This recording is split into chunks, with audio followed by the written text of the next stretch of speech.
3 years ago, I pulled 47 pounds of tomatoes off the same bed where, just 2 seasons earlier, my plants had barely produced enough for a few sandwiches. I didn't change my variety. I didn't change my watering schedule. I didn't add a single bag of fertilizer from the garden center. What I changed was the order I was planting things in. For most of my gardening life, I did what almost everyone does. I planted my tomatoes in the same sunny spot every year, my beans where the beans always went, and my squash in the back corner because that's where it had always lived. Every season, the yields got a little weaker, the pest pressure got a little worse, and I blamed the weather. But a few years back, I started spending time around Amish farms in Lancaster County, Pennsylvania, and I saw something that completely reset my thinking. These families have been working the same fields for over 200 years without a tractor, without synthetic fertilizer, and without their soil ever wearing out. Today I'm going to walk you through exactly how their crop rotation system works and how you can set it up in your own backyard.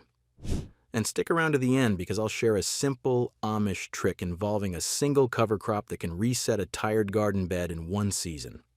I've never seen it written down anywhere.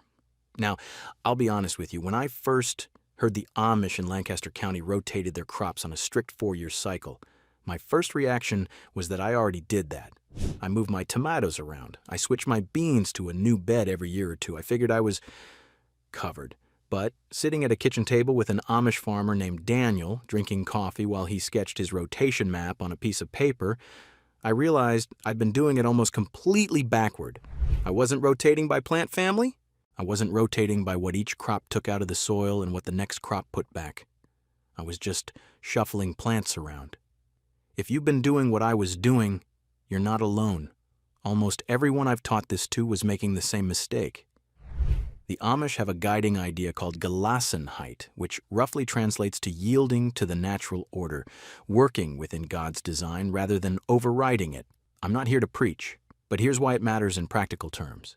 An Amish family in Lancaster County might be feeding 10 or 12 people from 3 or 4 acres of garden and field year after year, with no tractor and no off-farm income to fall back on. They cannot afford to wear their soil out. They cannot run to the store for fertilizer when something fails. Their rotation isn't a hobby. It's the difference between a full root cellar in November and an empty one. Out of that practical necessity, generations of Amish farmers worked out a system that puts back into the soil exactly what the previous crop took out. It's not mysticism. It's accounting. Here's what you need to understand before we even talk about the rotation itself. The Amish don't rotate by individual crop. They rotate by plant family. The reason this matters comes down to basic soil biology. Plants in the same family draw the same nutrients from the soil and host the same diseases and pests. If you plant tomatoes one year and peppers the next in the same bed, you haven't really rotated anything, because tomatoes and peppers are both in the nightshade family. You've just handed the same pests a new menu. So before you do anything else, sit down with a piece of paper and group your crops into 4 families. The first is the heavy feeders, which are the nightshades and the squash family. That includes tomatoes, peppers, eggplant, potatoes, cucumbers, summer squash, winter squash, melons, and pumpkins. The second is the legumes, bush beans, pole beans, peas, and any cover crop legume like clover. The third is the light feeders, which is the brassica family. Cabbage, broccoli, kale, cauliflower, Brussels sprouts, and turnips all go here. The fourth is the roots and alliums, carrots, beets, parsnips, onions, garlic, and leeks.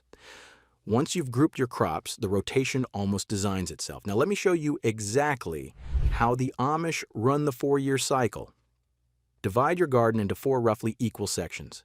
They don't have to be perfect squares. They just need to be 4 distinct beds or zones you can keep track of. In year 1, your first bed grows the heavy feeders, the tomatoes, and the squash family. These crops pull a tremendous amount of nitrogen out of the soil. That's why your tomatoes need so much feeding to perform. In year 2, that same bed gets planted with legumes.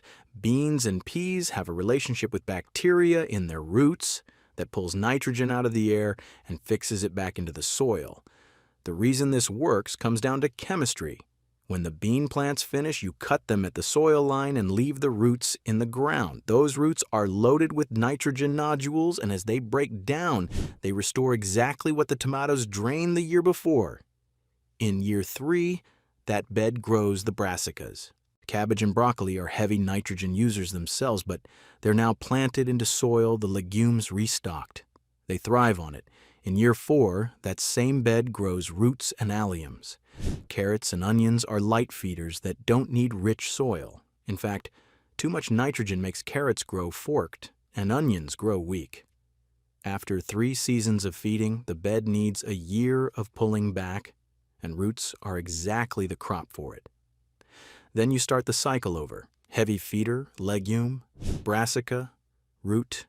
4 years, 4 families every bed. Here's where the Amish do something most American gardeners skip entirely. They never leave a bed bare between crops. The conventional approach is to harvest in late summer, pull the plants out, and let the bed sit empty until spring. The Amish approach is to plant a cover crop the same week the previous crop comes out. The reason this matters is simple. Bare soil loses nutrients to rain, dries out, and grows weeds. A living root in the ground feeds the soil microbes through winter and protects everything underneath. The cover crop you choose depends on which rotation slot the bed is in. After your heavy feeders come out in fall, sow winter rye at about 2 pounds per 1,000 square feet. It grows tough roots that break up compaction and pulls leftover nitrogen down deep where it won't wash away. After your legumes finish, sow oats and crimson clover together. After your brassicas, sow winter rye or hairy vetch. In zones 3 through 5, get your cover crops down by mid-September so they have time to establish before hard frost. In zones 7 through 9, you have until late October. Cut them down 2 to 3 weeks before you plant in spring and turn them in lightly with a hoe or a broad fork. Now here's where most people, myself included for years, get the timing wrong. They spread compost on every bed every year. The Amish don't. They feed the soil at one specific point in the rotation, and they let the cycle do the rest. The compost goes down before the heavy feeders. That means in the fall before your tomato and squash year, or in early spring 3 to 4 weeks before you transplant. Spread 2 to 3 inches of well-aged compost across the bed and work it into the top 4 to 6 inches of soil.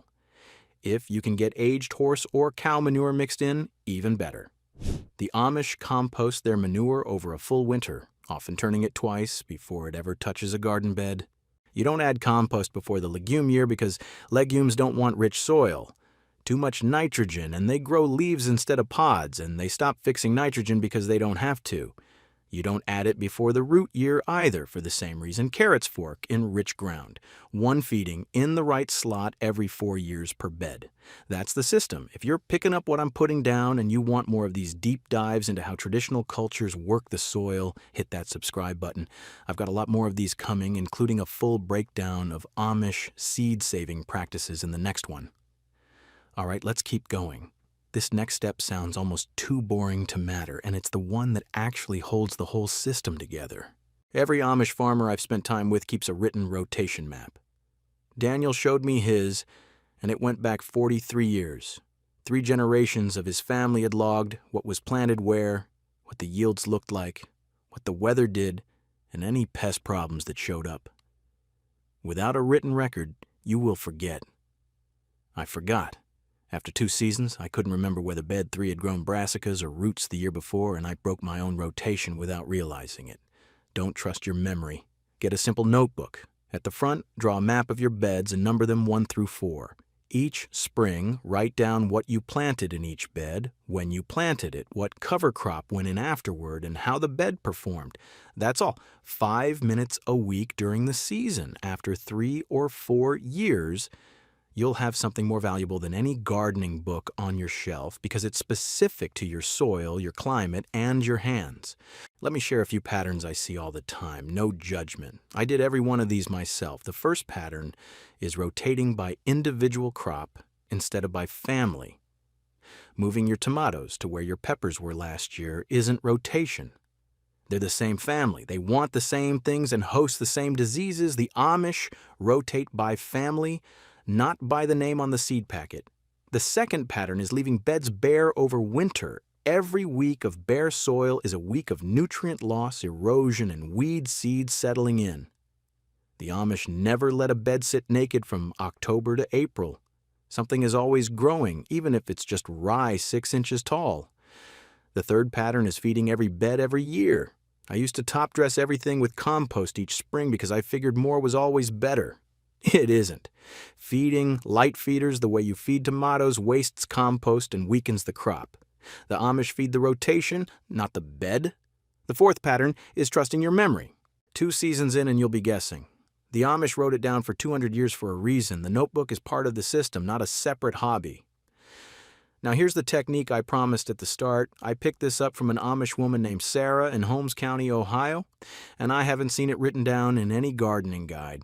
If you have a bed that's been worn out by years of bad rotation or overproduction, before you put it back into your 4-year cycle, give it 1 full season of buckwheat.